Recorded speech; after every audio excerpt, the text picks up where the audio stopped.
রিশাদের সবচেয়ে ভালো গুণ হলো যথেষ্ট হার্ড ওয়ার্কার, যতটুকু ছিল তার থেকে বেশি ওর চেষ্টা করেছে। উইকেট নিয়ে এত চিন্তা ভাবনা না করে ভালো ক্রিকেটটা খেলার দিকে মনোনিবেশ করতে হবে। এই ধরনের উইকেটে ব্যাটসম্যানরা কোনোদিন কনফিডেন্ট পায় না, হয়তো আপনার রেজাল্টটা পাবে। এনসিএল এ লেগ স্পিনারের জন্য একটা স্পেস করে দিয়েছিলাম, যার বাধ্যতামূলক যাতে লেগ স্পিনার খেলাইতে পারে। প্লেয়ারদের জন্য প্ল্যাটফর্ম দেওয়া যায়, কিন্তু প্ল্যাটফর্মটা এস্টাবলিশ হওয়ার জন্য ওই খেলোয়াড়কে কিন্তু পুরোপুরি মেলে ধরতে হয়। রিশাদ হোসেনের খেলা কালকে দেখলেন, দারুণ বল করেছে। রিশাদের কারণেই কিন্তু বাংলাদেশ ম্যাচটা। তো রিশাদের উঠে আসার পিছনে আপনার একটা অবদান আছে, সেই অবদানের কথাটা যদি একটু বলতেন, আর এসব এরকম ক্রিকেটার তুলে আনার পিছনে নির্বাচকদের যে ভূমিকাটা থাকে এই বিষয়টা যদি। এটা তো অবশ্যই একটা লেগ স্পিন নিয়ে এই দেশে কিন্তু একটা কালচার আছে যে আমাদের ক্লাব ক্রিকেটে বেশি আমরা কিন্তু ইনস্ট্যান্ট পারফরমেন্স চাই। তো লেগ স্পিনারকে একটা সময় দিতে হয়, এটা আমরা সবাই জানি। এই ধরনের কিন্তু আমাদের ক্লাবে কিন্তু আমরা কখনো এই সাপোর্টটা পাইনি। তো প্রিমিয়ার ডিভিশন ক্রিকেট বলেন, ফার্স্ট ডিভিশন বলে, সব জায়গায় কিন্তু একই চর্চা চলতে থাকে। তো এই জায়গা থেকে লেগ স্পিনার বার করে আনা খুব স্ট্রাগল পিরিয়ড ছিল। আমরা প্রথম দিকে লিখনকে দেখেছিলাম, তারপরে আমিনুল, বিপ্লব, তারপরে রিশাদ।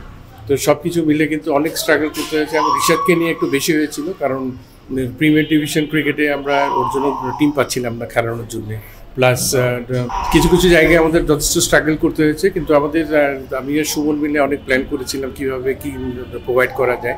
তো সেইভাবে হাই পারফরমেন্সে ওকে কিন্তু যথেষ্ট ভালোভাবে নার্সিং করি আমরা। এবং এনসিএলে লেগ স্পিনারের জন্য একটা স্পেস করে দিয়েছিলাম, যার বাধ্যতামূলক যাতে লেগ স্পিনার খেলাইতে পারে, লঙ্গার ভার্সনে বোলিং করার বেশি সুযোগ পায়, সেইভাবে কিন্তু ব্যবস্থা করা হয়েছে। তো সব কিছু মিলে ওটা অনেক স্ট্রাগল করেও কিন্তু হাতুরা সিংয়েও যথেষ্ট সাপোর্ট করেছে এই জায়গায় একটা লেগ স্পিন বার করে আনা টি20 ফরম্যাটে। তো ওটা অনেক কিছু স্ট্রাগল করার পর এই পর্যন্ত আসা একটা প্লেয়ার। এবং রিশাদের সবচেয়ে ভালো গুণ হলো যথেষ্ট হার্ড ওয়ার্কার, এবং যথেষ্ট ওর অ্যাবিলিটি যতটুকু ছিল তার থেকে বেশি ওর চেষ্টা করেছে নিজেকে মেলে ধরার জন্য। এবং এটলাস এখন কিন্তু কন্টিনিউয়াস একটা ভালো প্রসেসের মধ্যে আছে, মুস্তাক আহমেদের মতো ভালো কোচের আন্ডারে আছে, অনেক কিছু শিখতে পেরেছে এবং ভালো কিছু করছে দেশের জন্য। এটা সবচেয়ে বড় পাওয়া। নান্দু ভাই, আপনি জুবাইর লিখনের কথা বলছিলেন, আসলে সেই হিসেবে আসলে লিখন একটু আনলাকি ছিল কিনা? এটা আনলাকি আমি বলবো না, কারণ ওকে সেভাবে কিন্তু নিজেকে মেলে ধরতে পারে নাই, কারণ যথেষ্ট সুযোগ পেয়েছে। এবং যতটুকু রিশাদরা যেরকম হার্ডওয়ার্ক করে যাচ্ছে, ও ধরনের অনেক ওর থেকে অনেক ঘাটতি ছিল। তো সেই প্লেয়ারদের জন্য প্ল্যাটফর্ম দেওয়া যায়, কিন্তু প্ল্যাটফর্মটা এস্টাবলিশ হওয়ার জন্য ওই খেলোয়াড়কে কিন্তু পুরোপুরি মেলে ধরতে হয়, এবং চেষ্টার কোনো ত্রুটি থাকতে পারবে না। তো আমার মনে হয় যে এই জায়গা থেকে কিছু রিশাদের যথেষ্ট ভালো দিক হলো, যথেষ্ট চেষ্টা করে যাচ্ছে। আমার মনে হয় এই ভালো প্রসেসে থাকলে দেশের জন্য আরও ভালো ক্রিকেটটা খেলতে পারবে। নানু ভাই, আমরা একটু অন্য প্রসঙ্গে আসি। মিরাজ কিন্তু একটা হার্ড সিরিজ পার করে আসছে আফগানিস্তানের পর। এরপরে দেশের মাটিতে এখন আমরা সিরিজের সাথে খেলছি। তো গত সিরিজেও আমরা দেখলাম যে বলারদের রোটেশনটা একটা ইম্পর্টেন্ট জিনিস, যে কোন সময় কোন বলারকে খেলাবো।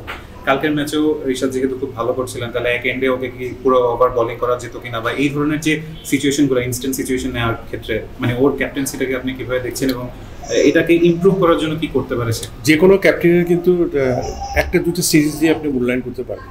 অ্যাটলিস্ট যদি 6টা সিরিজ যদি না যায়, লম্বা স্পেল যদি না যায়, তাহলে আপনি বুঝতে পারবেন যে একটা ক্যাপ্টেন কতটুকু কীভাবে টিমকে চালাচ্ছে। তো সুতরাং একটা দুটো সিরিজ দেখে না, ওর কাছে যথেষ্ট অ্যাবিলিটি আছে, কারণ ও আন্ডার-19 ক্যাপ্টেন ছিল এবং যথেষ্ট ভালো ক্রিকেটার। তো মেধা যথেষ্ট আছে, আমার মধ্যে ওর পক্ষে ক্যাপ্টেন্সিতে কোনো হার্ড ওয়ার্ক না।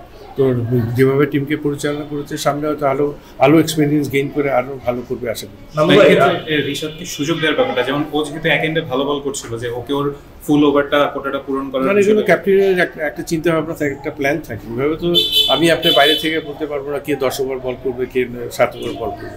শুধু ক্যাপ্টেনের একটা চিন্তা ভাবনা থাকে, বেস্ট বোলারকে একটা বল করানো টিমের জন্য অনেক প্রবলেম হতে পারে। তো সব কিছু চিন্তা ভাবনা করে যখন যেটা দরকার হবে তখন সেটা ইউটিলাইজ করা ক্যাপ্টেনের মধ্যে সবচেয়ে ভালো। নান্দু ভাই, নাসিম আহমেদকে কিছুক্ষণ আগে ওয়ানডে স্কোয়াডে অ্যাড করা হয়েছে, মিরপুরের উইকেট আসলে কতটা ইফেক্টিভ হতে পারে নাসিম? আপনি দেখেন টিম ম্যানেজমেন্টে কিছু রিকোয়ারমেন্ট থাকে, এবং এই জায়গায় মিরপুরের উইকেটটা সবসময় কিন্তু ওইভাবে চিন্তা করে কিন্তু আগাতে হয়। তো আমরা বাইরে থেকে যত কিছু আলোচনা করি যে মিরপুরের উইকেট নিয়ে, কিন্তু এন্ড অফ দ্য ডে কিন্তু রেজাল্টটা ভেরি ভেরি ইম্পর্টেন্ট।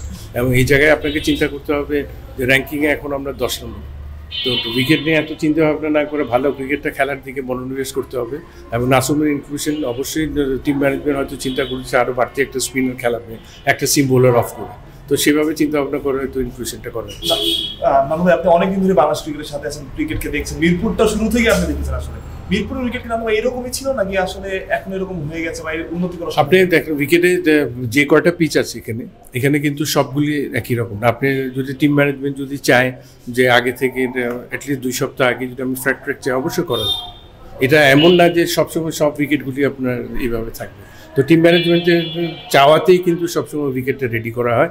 এবং আমার মনে হয় যে ইন্টারন্যাশনাল এরিনায় আমরা যাদের সাথে খেলি, বাইরে হয়তো অস্ট্রেলিয়া, ইংল্যান্ড, সবার সাথে ওই চর্চাটা আমরা শুরু করেছি, যেটা টার্নিং উইকেটটা দরকার, যেটা ওদের দুর্বলতা।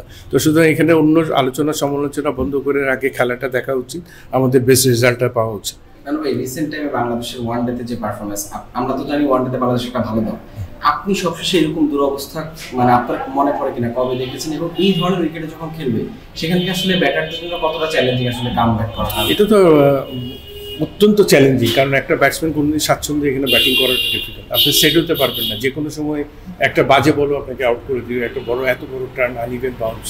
তো এই জায়গায় ব্যাটসম্যানদের কিন্তু করণীয় কিছু থাকে। তারপর আমি বলবো গতকালকে আমাদের ব্যাটসম্যানরা যথেষ্ট সেন্সিবল ব্যাটিং করেছে এবং 208 রান করা এই উইকেটে, এটা অনেক ভালো এবং রেসপেক্টেবল টোটাল। এবং যখনই রান 75 যখন ক্রস করেছে তখনই আমরা কনফিডেন্ট ছিলাম যে 8-10টা 15টা রান হলে টিম জয়ের ধারে যেতে পারবে। তো ওটা সেইভাবেই চিন্তা ভাবনা করা হয়েছে। তো আমার মনে হয় এই ধরনের উইকেটে ব্যাটসম্যানরা কোনোদিন কনফিডেন্ট পায় না, হয়তো আপনার রেজাল্টটা পাবে, কিন্তু ব্যাটসম্যানদের যেটা উন্নতির যে দিকগুলি আছে ওগুলি থেকে আপনি কোনো কিছু পাবেন। আমি একটু সম্পর্ক প্রশ্ন করি যে আমাদের টপ অর্ডারটা কিন্তু দীর্ঘদিন ধরে একসাথে ক্লিক করে না।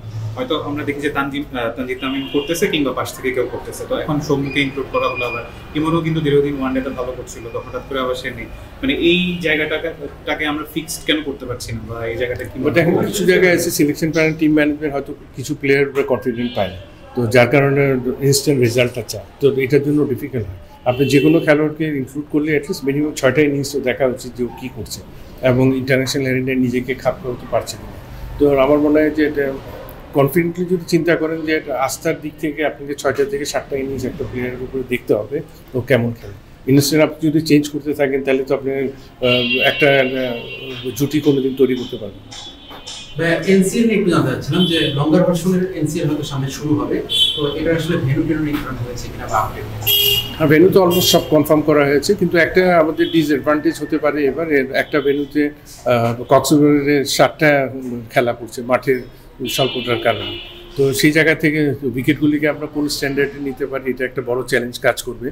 এবং আমরা যেটা সবসময় মেনটেন করতে চাই 6 mm ঘাস, এটা ডিফিকাল্ট হয়ে যাবে কক্সবাজারে 7টা ম্যাচ হওয়া। তো গ্রাউন্ডস থেকে আমাদেরকে একটা গাইডলাইন দিচ্ছে, আমরাও দিয়েছি, তো এটা নিয়ে কাজ করা হচ্ছে। ইনশাল্লাহ আশা করি যে আমরা যে স্ট্যান্ডার্ডের উইকেট চাচ্ছি এনসিএল এর জন্য ওটা পাওয়া যাবে।